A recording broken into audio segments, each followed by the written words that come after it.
is Bria Washington.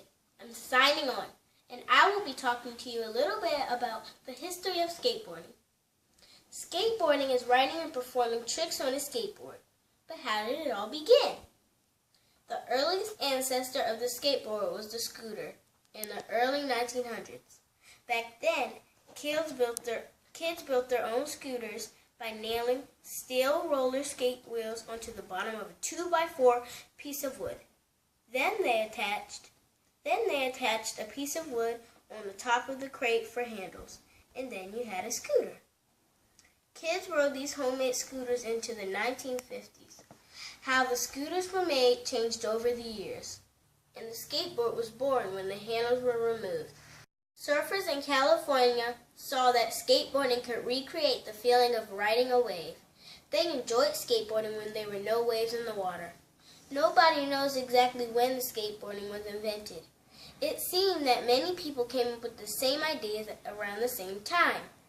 It didn't take long for companies to take advantage of this new trend among American youth. The first skateboard was for sale in stores by 1959.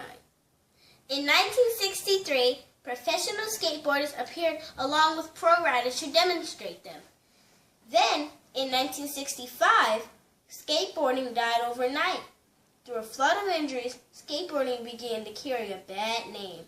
Police chiefs tried to prevent the stores from selling them, and cities across the U.S. banned them, and the sport entered its first slump.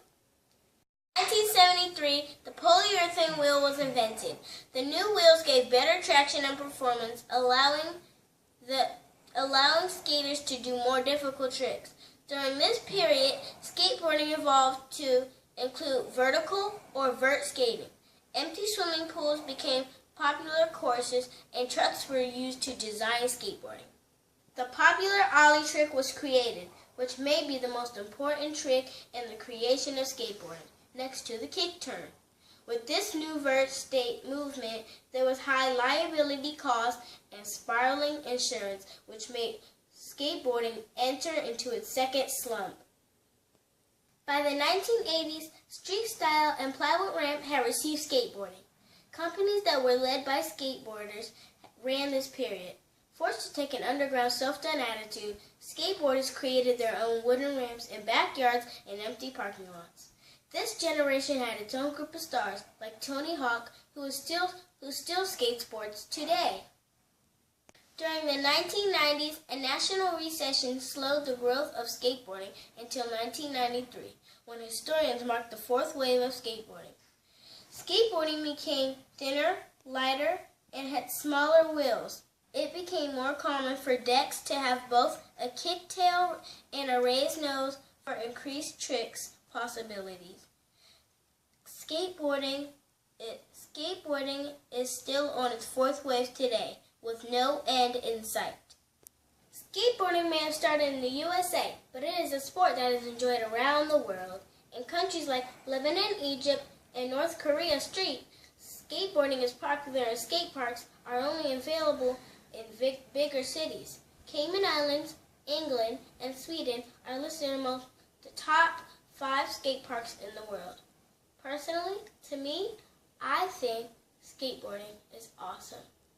Bye, this is Bria, and I'm signing off. Now, here are some bloopers.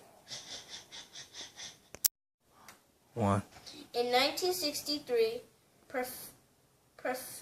in 4, 3, 2, 1. years. 4, 3, 2, 1. During the 1970s, in 1973. In 1973, the 4, 3, 2, 1. During the 4, 3, 2, 1. It became more common for 3, 2, 1. For increase 2, 1. 2, 1. 3, 2, 1. 3, 2. Bye. This is Bria, and I'm signing off.